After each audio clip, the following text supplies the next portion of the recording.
This is Cruise Radio. I cruise a lot, and I always sail with travel insurance. You should, too. Get a free quote today at tripinsurance.com. Broadcasting from the tripinsurance.com studios in Jacksonville, Florida. This is Cruise Radio. Hey, how's it going? My name is Doug Parker. Thank you so much for checking out this episode of Cruise Radio. Very happy to have you here, my friend. A review of Carnival Venezia today, a Bahamas cruise out of New York City. But first, staff writer Richard Sims is here with cruise news. Hey, Richard. Hey, Doug Parker, how are you? Good, man. Welcome back from your cruise, and we kick things off with whispers about a new ship, or actually new ships, plural, in the pipeline.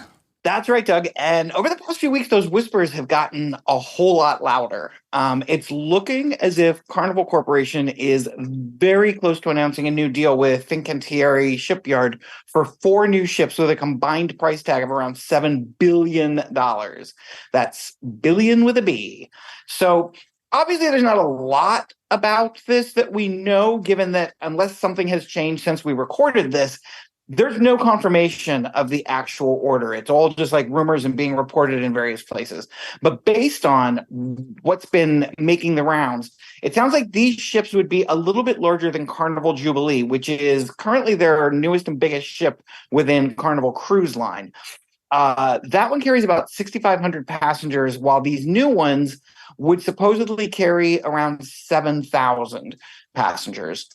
At least one source, a publication called Shipping Italy, claims that some division of Carnival would take delivery of the first ship in 2028 or possibly 2029.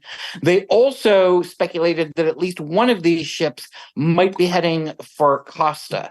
And in some ways that makes sense, especially when you look at the fact that, you know, Carnival Cruise Line, as opposed to Carnival Corporate. You always have to remember those are two different things. Carnival Cruise Line has taken 2 Costa ships recently. You know, we just the Venezia and the Firenze. There you go. They took both of those ships and are going to be sailing them because, you know, Venezia is already sailing out of New York, and the other is going to start sailing out of Long Beach, California. So it makes sense that one of these ships might go to sort of help up the capacity at the actual Costa line. But again, all of this is rumor. It certainly seems, based on, you know, all of the various tidbits that keep coming out, it certainly seems very legitimate. And I would be surprised if, now that it's, you know, getting leaked like this, if we don't, by next week's news, we will probably have confirmation on this, I would assume. Yeah, I'm sure there's some behind the scenes scurrying right now for finalizing renderings and things like that. Well, at least they're not doing the thing they usually do where they're like, no, there's no truth to this whatsoever. And then like a week later, you find out that, yeah, it was true all along. So the fact that there is no denial definitely tells me that we're getting close. And it looks like someone on the Ultimate World Cruise is saying it might not actually be an Ultimate World Cruise. You know, this is why you should always get your news from trusted sources and not influencers and the like.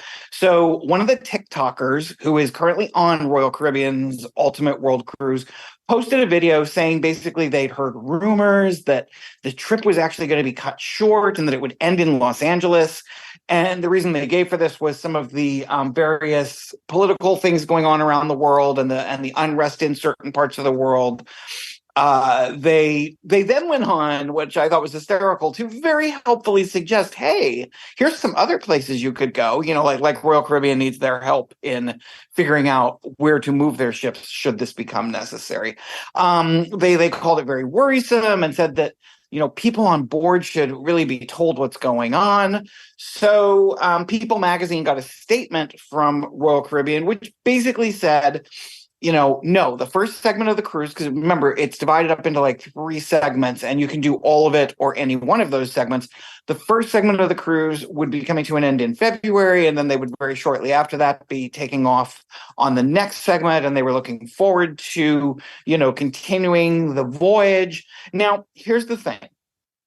That doesn't mean, none of this means that somewhere down the line there will not be changes made to this itinerary, whether because of, you know, political unrest, whether because of weather.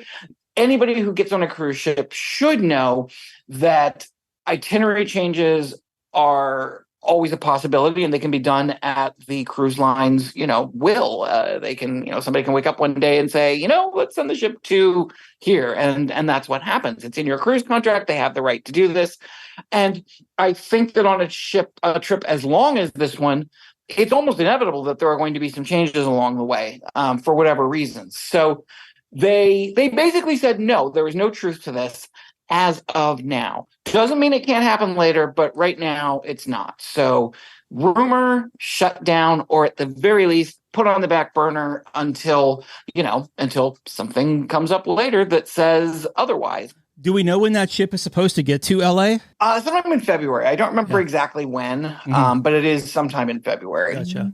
And one cruise line is taking a stand against bringing rubber ducks on board. Somebody needed to take a stand. This was going to happen eventually. I think the thing that surprises me most is that when a cruise line finally decided to say, ugh, enough with these rubber ducks people are hiding, it was Disney. I would not have expected that in a million years, but it's true. They've actually asked that guests stop bringing the adorable little things on board and hiding them around the ship for other people to find. They didn't exactly demand that people stop doing this, but let's say they requested it in a very firm tone. That way that, if your mom or dad says something, they mean don't do it. They've even begun asking crew members who find the ducks to remove them. Now, we don't know exactly what they're going to do with these ducks if they find them. In my mind, I had this vision of them all being tossed into the brig, because every ship has a brig. Let's get some use out of it. Toss them all in the brig, and then they can empty it out at the end of each cruise and hopefully give them to some charity or, something like that. I kind of assumed that when we reported on Ducks Next, it would be that some cruise line, probably Carnival, was selling them in their gift shops and that only official ducks would be allowed. But no, that's not how it went. I'm still pretty sure that someone is going to start selling these at some point, because if there's one thing we know, it's that cruise lines do not like to leave money on the table. So the fact that, I think on my last cruise, just the ones that were reported in the Facebook group for the cruise, between all the different people who were bringing ducks, there were probably 1,000 ducks hidden on that ship. Weirdly, I didn't find a single one. But with that many ducks being, sold, I'm sure that one of the cruise lines is going to get very smart and say, you know what, we're going to not only sell the ducks, but we're going to sell branded ducks, that have the name of the ship or the name of the cruise line or whatever on them. And people would definitely buy that. So I'll be interested to see where this goes next. But for right now, if you're packing for your Disney trip, don't be putting any ducks in your suitcase. So that just leaves what? Donald and Daisy? Yes, those, they are allowed on board. Okay, Donald good. and Daisy will definitely be allowed on board. But I'm not so sure about Uncle Scrooge and Huey, Dewey, and Louie. We'll file this next story under an A for at least it's not COVID. That's right. We're back to reporting about that old standby who was with us long before COVID came along, neurovirus. Enough passengers and crew members on board a sailing of Celebrity Constellation earlier this month were diagnosed with neuro that it had to be reported to the CDC. As regular listeners know, there are certain thresholds at which that takes place. Like if a certain percentage of the passengers on board fall ill, then it has to be reported to the CDC. And as regular listeners also know, while norovirus is very, very, very strongly associated in the public mind with cruise ships, you're far more likely to get it on land. And that's because cruise ships have these rules in place requiring them to report outbreaks. And there were people walking around among us who truly, honestly think that the only way you can contract norovirus is if you're on a ship. They think that's the only way the only place that this spreads, because that's the only place you ever really hear it about. But that's not true. It's incredibly common. And it's far, far, far more common that people get it off of a ship, that people get it with no connection to a ship whatsoever. The one and only time I had norovirus, I got it on land, and my best friend, who would rather do just about anything than go anywhere near a cruise ship and has never been on one, also got it. So, that's just the way it is. But hey, this was the first outbreak of the new year, so certainly worth a mention. And finally, Carnival's newest ship is going to get a little bit of company down there in Galveston, Texas. That's right. It was just a few weeks ago that Carnival Jubilee, once you got off of it, started sailing out of Galveston with a whole lot of fanfare. And it turns out that the Texas port is becoming quite the hotspot for new ships. MSC announced that in 2025, they'll be sailing the Seascape, which, okay, not a new ship, but it's a new ship for Galveston, out of that port. This is a big move by MSC, which has been making inroads in the U.S. market. Last year, they started sailing the Meraviglia year-round out of Brooklyn, which, of course, thrilled me. I'm looking forward to doing that. And now this. I remember it wasn't that long ago that if somebody said MSC, people kind of went, huh? What's that? Who is that? Is that a division of some news network? Mm. But now, thanks to their expanding presence and their very, very big marketing spend, I mean, they have ads running all the time here in the New York market.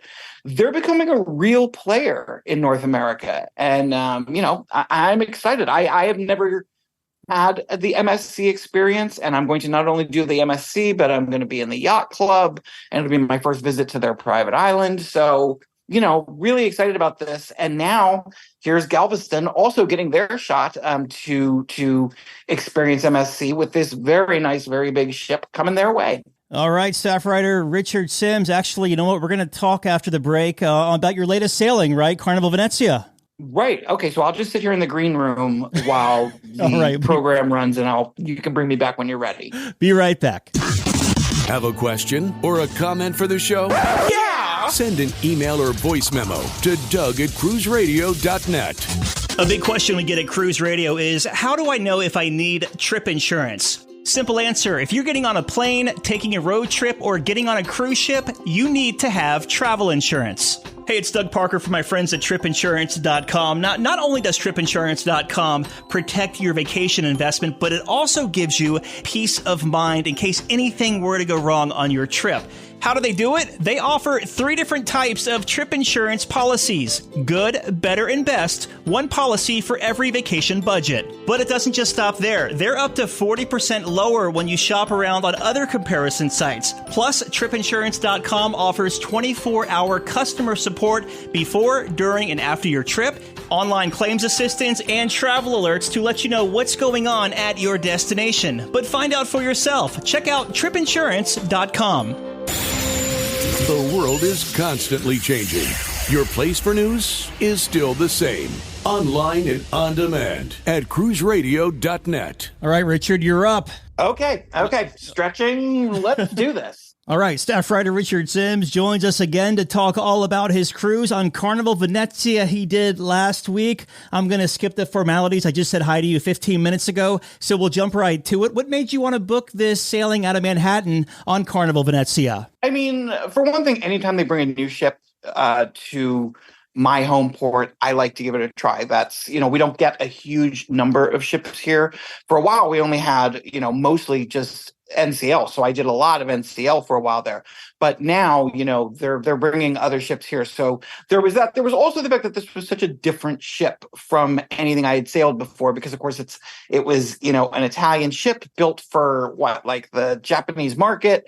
There were just so many interesting things about this ship that as soon as they announced it was coming to New York, I immediately booked. So just to set the benchmark here, you've done 2 Carnival cruises. You live up in Woodstock, New York. You made your way down to Manhattan to embark the ship. How was the embarkation process? How the embarkation process really depends on when you arrived. Mm-hmm. I happened to arrive at a really great time. It took me about 2 minutes to go through the security process and the check-in process. And then I think it was about an hour and a half after that we started boarding. And the reason I say what the experience was like depends on when you arrived was I have talked to people who arrived about an hour after I did. And apparently, I don't know why, but people were made to wait outside in a 3-block long line. And as you know, this is January in New York City, so it wasn't exactly warm outside.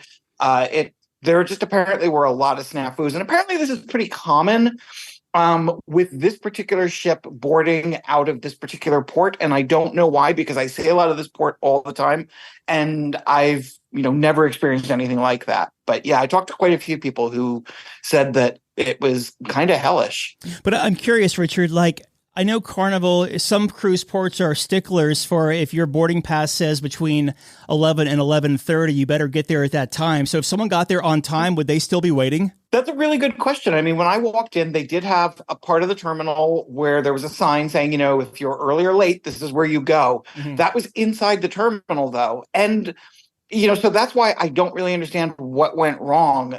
And not only that, but I've seen much bigger ships, that this terminal can handle the people. It gets a little crowded in there, sure, but it's not like you need to be waiting outside until we start boarding because we need to make room for people. So I really don't know what the problem is there. What were your first impressions walking on board the ship?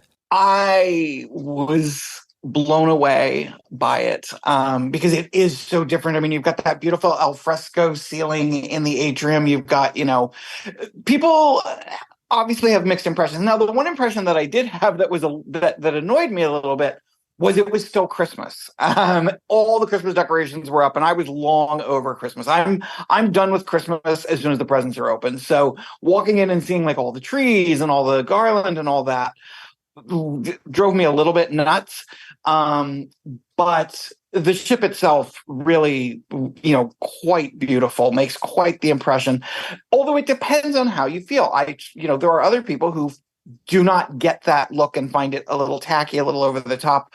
But as a fan of the old Joe Farkas designs, bring on the tacky. I'll take it. I love it.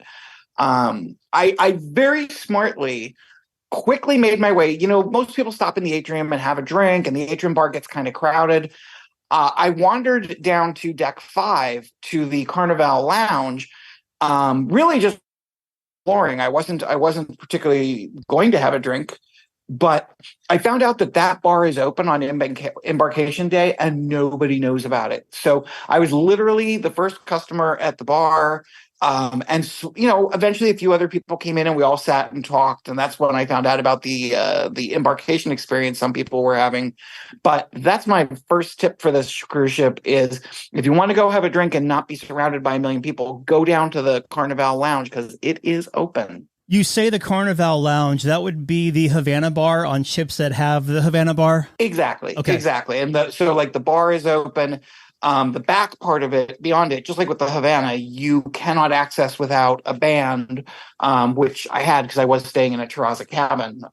But yeah, it's a great bar, really cool staff. They do a lot of karaoke there. I've never seen so much karaoke in my life, but that's for later. And then let's talk about the terrazza cabin you stayed in. So this was the accommodations for your cruise here. What kind of cabin did you have within the terrazza, and what did you think of it throughout the week? Loved it. It was a balcony. It was an aft-facing balcony. So the actual Terrazza Plaza, which is sort of basically the Havana area on the back of the ship, is on deck 5. I was 3 decks above that on deck 8, and with this very nice balcony that overlooked the Terrazza and then, of course, the wake of the ship. And it was a great stateroom. It was quite spacious, had plenty of storage and all of that. I never really heard noise from the neighbors. It was really nicely decorated. It had an actual shower, not a shower curtain, but an actual big shower door. It's interesting. I'd actually booked a different stateroom originally. I had booked one of the corner staterooms, which have wraparound balconies. But upon looking closer at the layout of the room and doing a little research, I realized that while they have very big, very nice curving bathroom or balconies, especially on deck 8, the room design is very awkward and very weird, and the bed is placed at a weird angle, and the room kind of is more triangle shaped than traditional. So I was able to switch myself out of that and move into this more traditional balcony, aft facing balcony.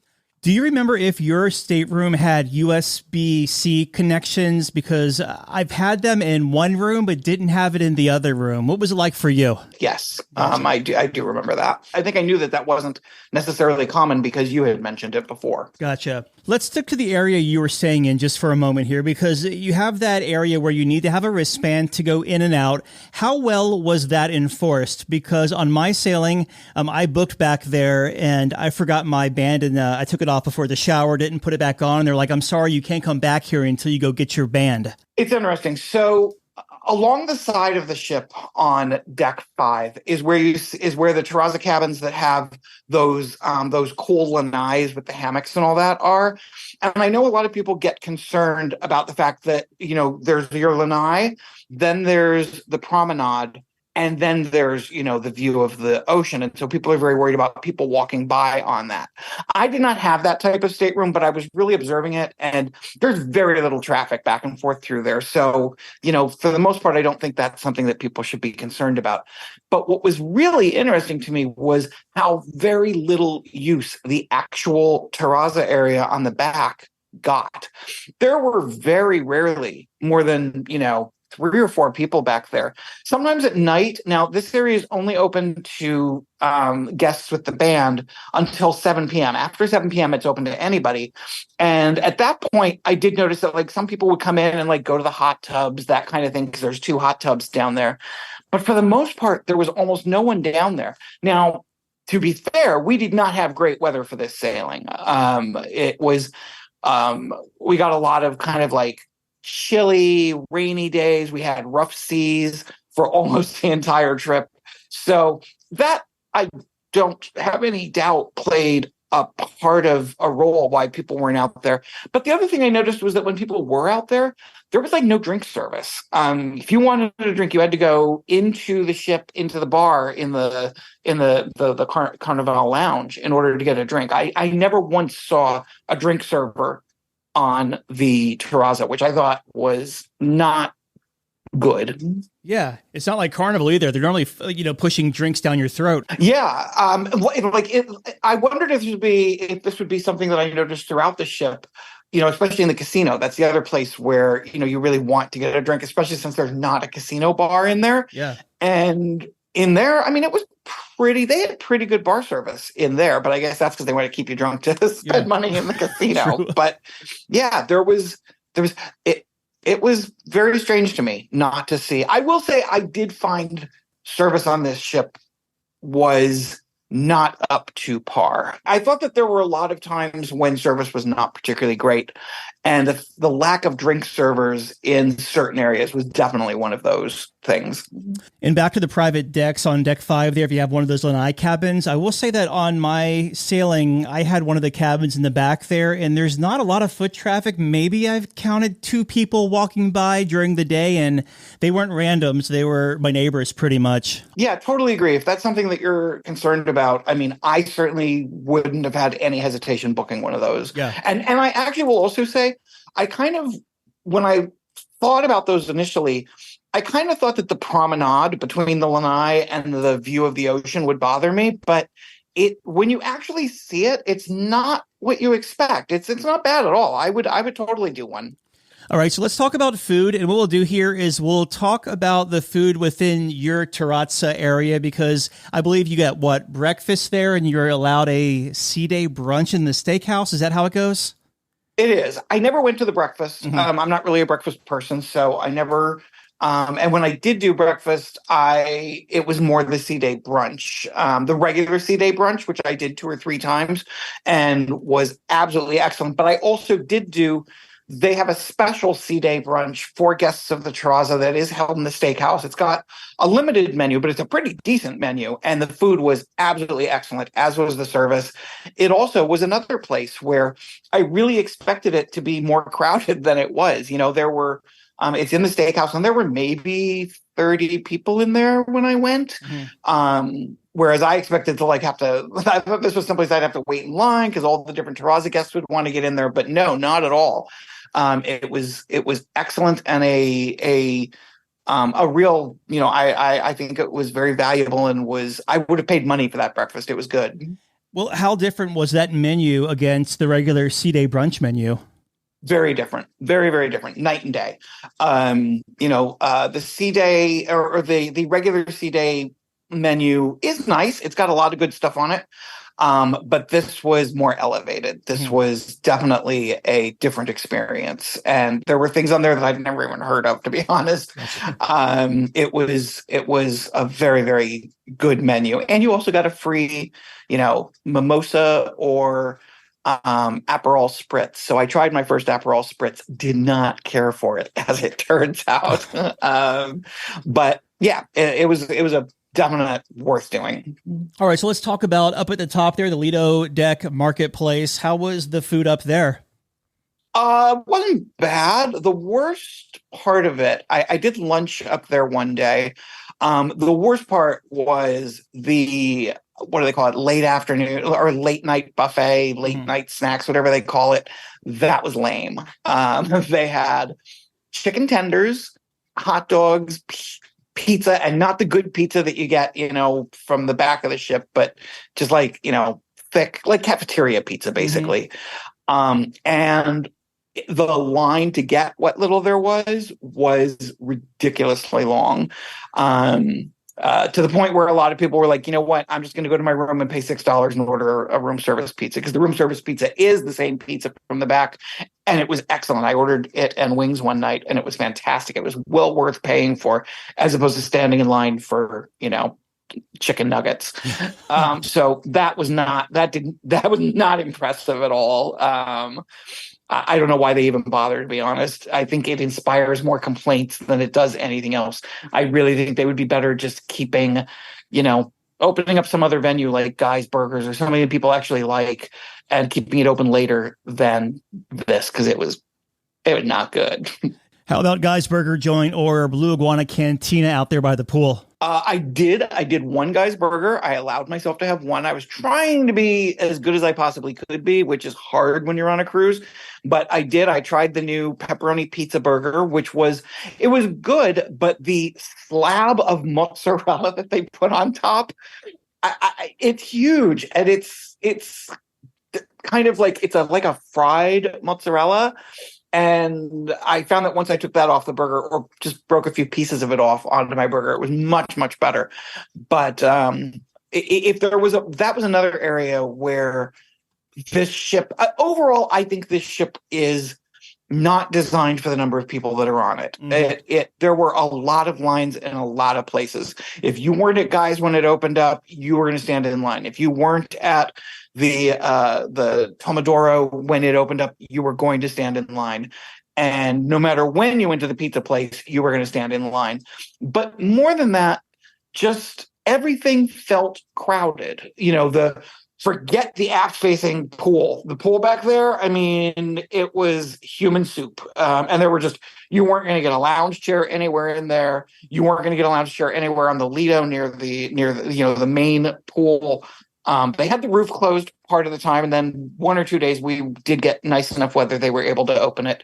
But I tend to be the type of traveler who spends a lot of time on my balcony in my room, and I spent a lot of time down in the terrazza.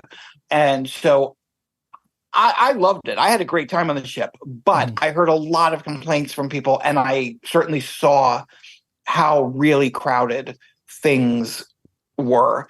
And the dining situation was sort of the same. Like, if you went to go to the main dining room, first of all, it's one of those dining rooms that's sort of, you have to know where to go, because the ship is one of those Carnival ships that's oddly designed, and you have to go up a flight of stairs and then down the other side in order to get to the restaurant. But the other problem with it was it was just really chaotic as far as checking in. I had anytime dining, and I would do the little thing, and it would tell you when your table is ready, and I would go, and I would get there, and it would say, and I'd show up at deck 4 in the Grand Canal dining room, and they'd say, oh no, you have to go down to deck 3. Or I'd show up at deck 3, and they'd say, no, you have to go up to deck 4. And when you got there was one poor girl standing there with her iPad trying to help like 75 people, all of whom had been told their table was ready.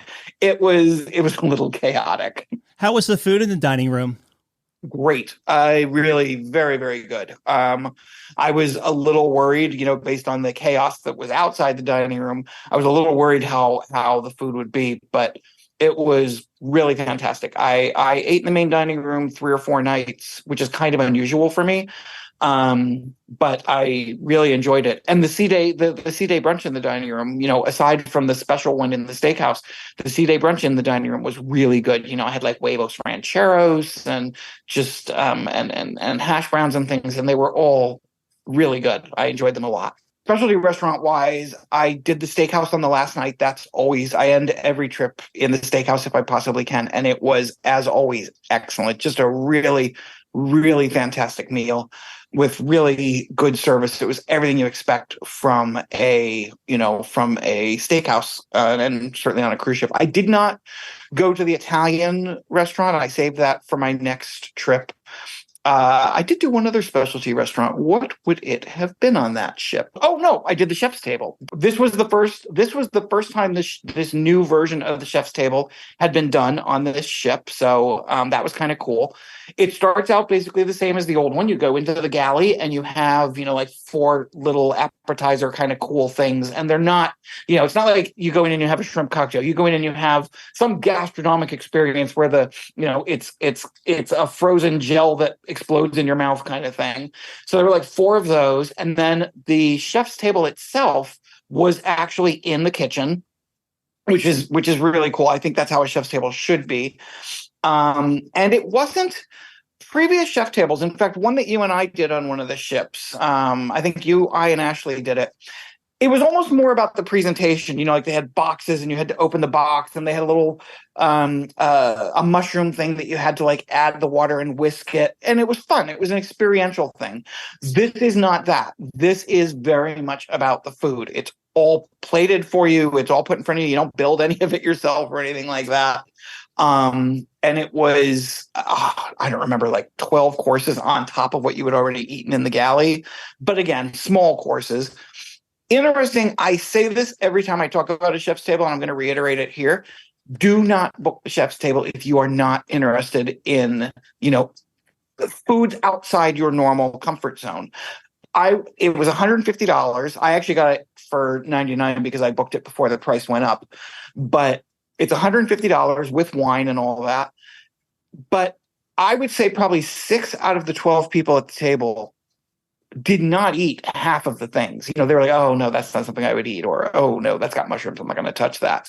If you're not going to, if you're not the kind of person who likes to experience new foods, or who has a kind of semi-brave palate, don't do this. It's a waste of $150 if you're a picky eater. Yeah.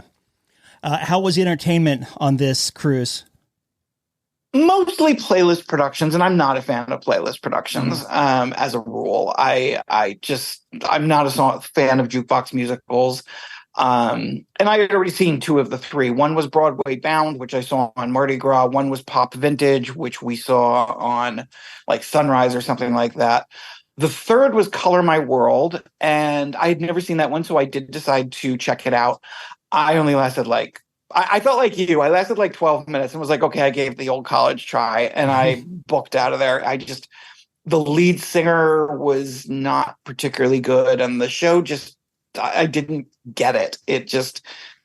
So I didn't particularly enjoy that. Now, I will say there was a lot of other great entertainment around the ship. There was an amazing piano player who didn't just play in the piano bar. In fact, one of my favorite nights, he joined the 3 electric violinists, and they put on a joint concert in the atrium, which was just beautiful and a lot of fun. The violinists were there like every night. They had a different theme every night. There's nothing like hearing 3 electric violinists playing like 80s music. It was very fun.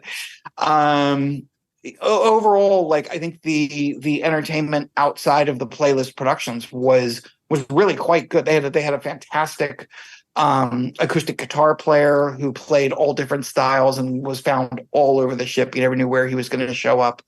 And of course, as I mentioned earlier, they had so much karaoke. I think they did karaoke in the Carnival Lounge at least twice a day. Like they did it in the afternoon and then they did it at night. The other thing I have to shout out here is the entertainment staff. Mark Hugh, the cruise director, phenomenal. Probably the best cruise director I've ever had. I feel like if I knew him in real life and he was like that all the time, I would get annoyed. But his energy and his fun, just every announcement he made from embarkation to disembarkation was full of life and energy and fun and made you laugh. And he did the Love and Marriage show, and it was the best Love and Marriage show I've ever seen, in large part because he knew how to get the most out of the people on that stage. It was a blast. He was amazing. That's good to hear. Any comedy shows? Oh, I did. Yeah. I saw one of the comedians twice, Lucas Braun, who was so good, so funny. It was funny. One day I was sitting in Guy's Burgers and or one of the places down there.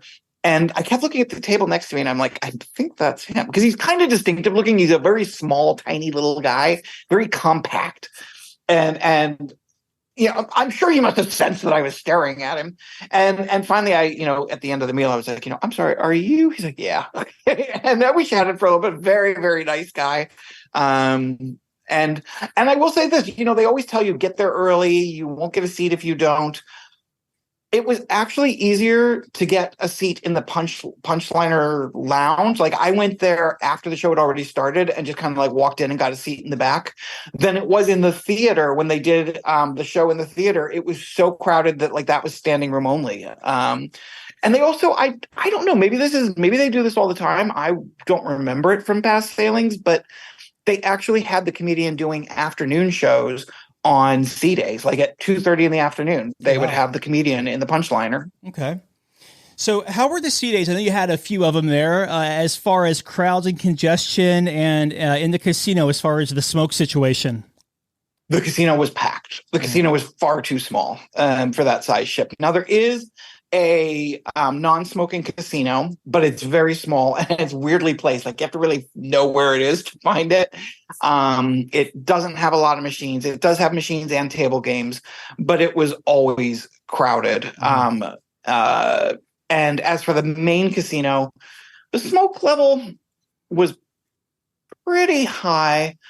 And it was definitely crowded all the time. Like, I went at odd hours in order to get the machines that I was interested in playing.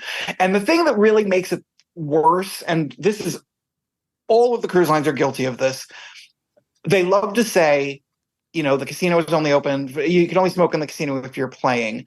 They don't enforce that at all. That's one of the reasons the smoking is so bad. But the other thing that is kind of annoying is every single person in the casino seems to have somebody traveling with them who doesn't gamble but takes up the seat at the next machine. Mm-hmm. So, there were times when you'd go in there and half the people in the casino, all the machines were taken, but half the people weren't actually playing.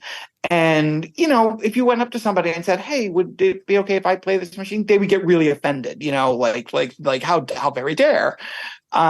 So it wasn't my favorite casino, but I had a lot of fun. There were some really cool new machines that I had never played before. And, I did okay up and down, which is, all I really want is to be able to play for a while. But overall, the casino was definitely too small for that ship. All right. Yeah. Play those low volatility machines. Yeah. Get you in there for a few hours, right? They had a machine I'd never seen before called something like Beguiling Bats or something. It had something to do with bats. And like every time you got bats, you got bonus. And it was amazing. Every time I sat down at it, it would pay off for me. So There you go.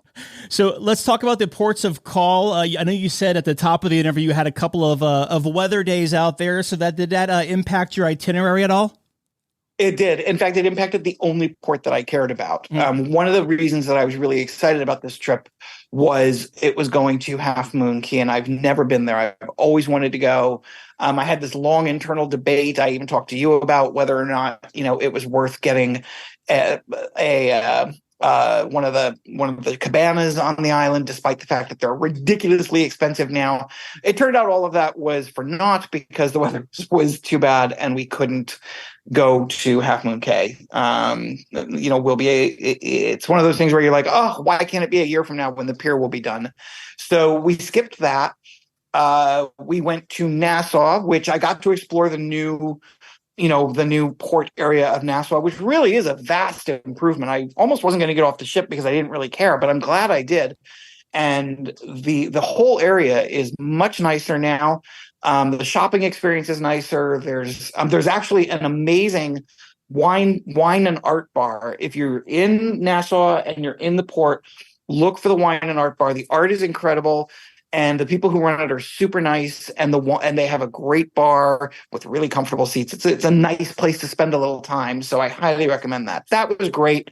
The other port we went to was Freeport, and one of the comedians, Lucas Braun, was kind of trashing Freeport in his routine. He's like, had some very choice words for Freeport. And when we got there, I saw why. It is just an ugly port. I was like, okay, I'll get off for a few minutes. It's kind of a rainy day, but I'll get off anyway. And I wandered around, the little marketplace they have there. And I was like, okay, enough. Got back on the ship. The Freeport is just, now we could see from where we could see one of the NCL ships that is in dry dock right now. And we could also see where they're starting to develop, where they're building the beach for what's going to be the new destination in Freeport. And I can see why this is very necessary, because there is just no reason to get off the ship in Freeport. People joke about Nassau being a port you don't have to get off the ship. Now, I think Nassau is definitely worth getting off, but Freeport, wait. So you had a couple of sea days and then back to Manhattan. Rough sea days. Yeah. Rough sea days. What's that? Rough sea days. Yeah, I was going to say, I know when you were sailing, they closed all the schools here in Jacksonville because we had like 60-mile-an-hour winds that Tuesday. So I guess you probably off the coast wasn't that nice. No, we had. I mean, it didn't bother me. I start taking my Bonine 2 days before we sail, and I just, for some reason, it doesn't bother me. And being on the eighth deck at the very back of the ship, obviously I felt a lot of movement, but I find it just rocks me to sleep. I was very tired the whole trip. I took a lot of naps, but there were people just sick all over the ship because, I mean, I feel like we only had one day where we weren't in kind of rough seas, but it was, it is what it is. I especially in this day and age, it used to be there was like 2 months where you might reconsider sailing because of, because it's hurricane season or whatever. But now it's so unpredictable. There were people, as you will always get, demanding they should get their money back because of the weather. During the question and answer with the officers, which I've never had this happen before. At the question and answer with the officers, the captain was not there, but there were like 3 of the officers. And Mark Hugh, the cruise director, very specifically said, listen, we want this to be fun. If you have complaints, or if you're here to like ask them about, complaining things, save it. Have that conversation with them in private. We only want to talk about like light, fun things here, which I've never, ever, ever. I mean, I've gone to a lot of those Q&As, and they are always they're always fun because people show up and they're like, my bathroom sink leaks. What are you going to do about it? And I think it's fun to watch that. But that was not the case here. There's always those few people. So you make your way back to Manhattan. How was the debark?